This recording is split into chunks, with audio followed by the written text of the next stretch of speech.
Hello guys, welcome back to Micro Classes. इस video में हम यूपी स्कॉलरशिप रिन्यूअल का एक फॉर्म भरने वाले हैं। रिन्यूअल का, फ्रेश का नहीं भरेंगे, हम रिन्यूअल फॉर्म भरेंगे। यूपी स्कॉलरशिप 2022-23 का जो सेशन है उसके लिए फॉर्म भरे जा रहे हैं। अगर आपको भी कोई रिन्यूअल फॉर्म भरना है, बीए बीएससी, आपका बीएड हो गया, बीटीसी हो गया, एमए हो गया, एमकॉम हो गया, बीकॉम हो गया, कुछ भी हो गया आपका, क्योंकि रिन्यूअल का प्रोसीजर सेम ही रहने वाला है। यूपी स्कॉलरशिप 2022 का रिन्यूअल फॉर्म कैसे भरा जाएगा, वही सब हम इस वीडियो में स्टेप वाइज स्टेप देखने वाले हैं। सबसे पहले आपको इस लिंक पर आना होगा, यहाँ पर जो ऊपर लिखा हुआ है। यह लिंक मैं आपको इस वीडियो के डिस्क्रिप्शन बॉक्स में भी दे दूंगा। इस लिंक पर आपको आना होगा। इस लिंक पर आने के बाद आपको स्टूडेंट पोर्टल पर यहाँ पर क्लिक करना होगा, क्योंकि आप एक स्टूडेंट है, स्टूडेंट से मतलब रखिएगा। स्टूडेंट पोर्टल पर क्लिक करते हैं, यहाँ पर 3-4 ऑप्शन मिलेंगे हमें रिन्यूअल लॉगिन से मतलब है। रिन्यूअल का मतलब है किसी भी कोर्स में हमने फॉर्म पहले ही भर लिया है अपना स्कॉलरशिप का, अब उसे दोबारा से रिन्यू कर रहे हैं। जैसे अगर हम बीए कर रहे हैं तो बीए फर्स्ट ईयर में हमने फॉर्म भरा था, अब बीए सेकेंड ईयर में हम उस बीए फर्स्ट ईयर के फॉर्म को ही रिन्यू करेंगे। हमें रिन्यूअल लॉगिन करना होगा सीधा। रिन्यूअल लॉगिन पे हम post matric other than inter पर चलते हैं। Post matric other than inter का मतलब होता है 12वीं क्लास के बाद के जो भी आपके कोर्सेज होते हैं। प्री मैट्रिक आपका 9th-10th होता है, ये 11th-12th होता है। ये post matric other than inter आपका यूपी के बच्चों के लिए है, और जो आपके 12th क्लास के बाद के बीए बीएससी जो भी कोर्स होते हैं। ये पोस्ट मैट्रिक अदर स्टेट मतलब जो यूपी के बच्चे नहीं है, दूसरे स्टेट के, यहाँ पर क्लिक करेंगे। हम यूपी के बच्चे हैं और यहाँ पर क्लिक करेंगे हम पोस्ट मैट्रिक अदर देन वाले पे। अब हमें यहाँ पर अपना पिछले साल का रजिस्ट्रेशन नंबर भरना पड़ेगा, डेट ऑफ बर्थ भरनी पड़ेगी और अपना पासवर्ड भरना पड़ेगा। अगर आप पासवर्ड वगैरह कुछ भूल गए हैं, यहाँ पर क्लिक करके फॉरगॉट पासवर्ड क्लिक हियर, यहाँ पर क्लिक कीजिए। आपके सामने एक नई विंडो खुल जाएगी, उससे आप अपना पासवर्ड रिसेट कर सकते हैं। यहाँ पर अपना आपको रजिस्ट्रेशन नंबर भरना होगा, डेट ऑफ बर्थ भरनी होगी, हाई स्कूल का बोर्ड भरना होगा, क्या आपका हाई स्कूल का बोर्ड था, उसके बाद कौन सा साल में आपने हाई स्कूल पास की, हाई स्कूल का क्या रोल नंबर था। ये कैप्चा कोड आप यहाँ पर भरेंगे, तुरंत ही आपके सामने यहाँ पर आपका न्यू पासवर्ड आ जाएगा।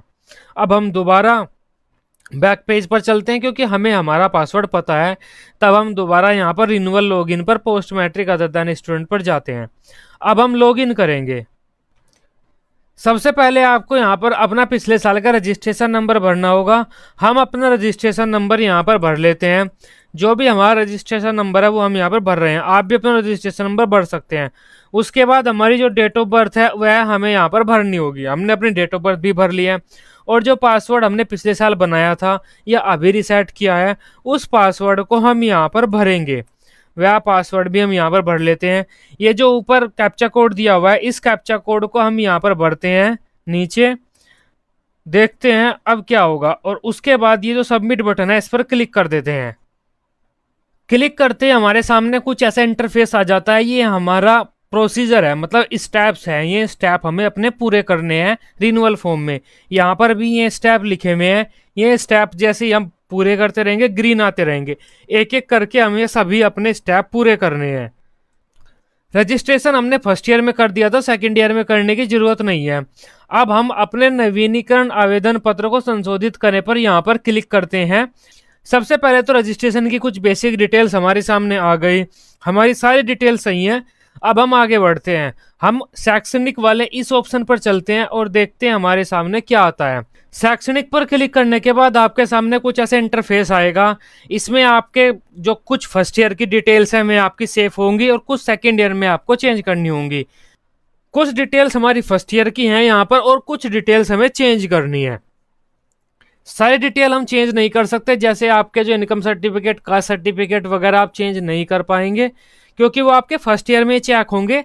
आपकी फर्स्ट ईयर में जितनी भी इनकम थी वही मानी जाएगी। सेकंड ईयर में आपकी इनकम नहीं मानी जाएगी कोई एक्स्ट्रा। सेकंड ईयर में आपका इनकम सर्टिफिकेट देखा ही नहीं जाता, फर्स्ट ईयर में देख लिया था आपके बोथ है। अब बात कर लेते हैं हम। सबसे पहला आपका पाठ्यक्रम का प्रकार, इसे नहीं आपको छेड़ना है। जो है वो फर्स्ट ईयर में लॉक हो गया था, इसे मत छेड़ना। सेकंड नंबर पर आपका पाठ्यक्रम का नाम, ये भी सेम ही रहेगा।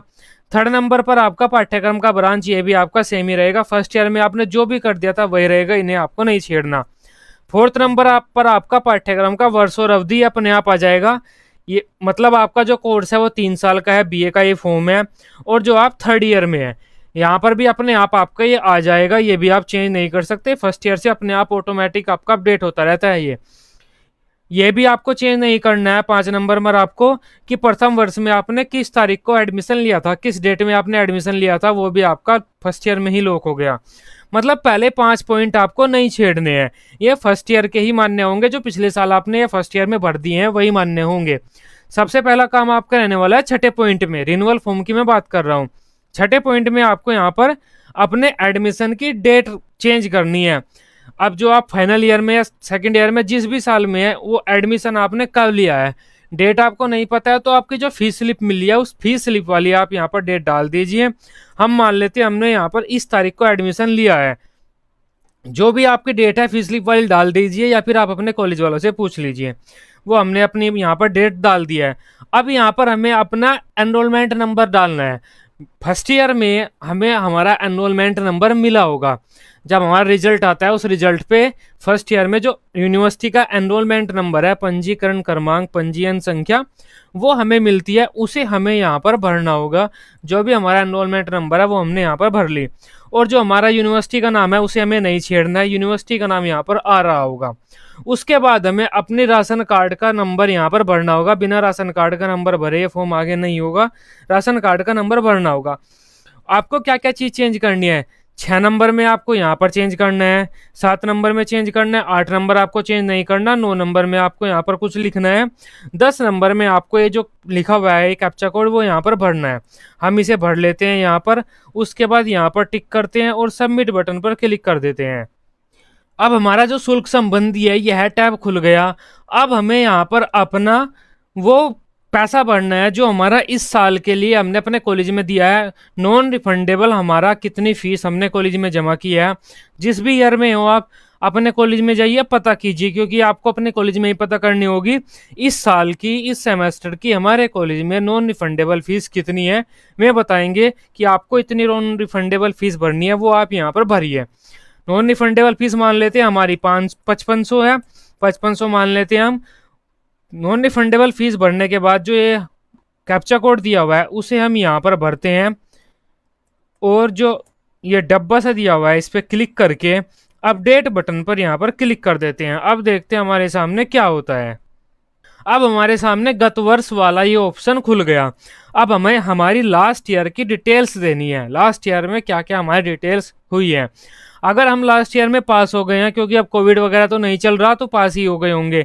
बाकी आपका कुछ ऐसा है तो सेलेक्ट कर देना, बाकी हम पास ही सेलेक्ट कर रहे हैं क्योंकि अब कोरोना बाबू चले गए। दूसरे पॉइंट में हमसे गत वर्ष की परीक्षा प्रणाली पूछी जा रही है, मतलब आपका सेमेस्टर वाइज था या ईयरली था। हमारा ईयरली था, हमने ईयरली सिलेक्ट कर ली है। तीसरे पॉइंट में हमसे पूछा जा रहा है कि आपको नंबर मिले हैं, सीजीपीए मिले हैं, कोड वगैरह क्या मिला है। हमें नंबर मिले हैं, परसेंटेज नंबर मिले हैं। ये संस्था द्वारा अंकित पूर्णांक है, आपके संस्था ने अंकित किया है तो ठीक, नहीं किया है तो ठीक, हमें तो भरना ही है, इस ऑप्शन को आपको छोड़ देना है। पांचवा पॉइंट हमें कह रहा है कि आपके पिछले साल कितने नंबर आए हैं।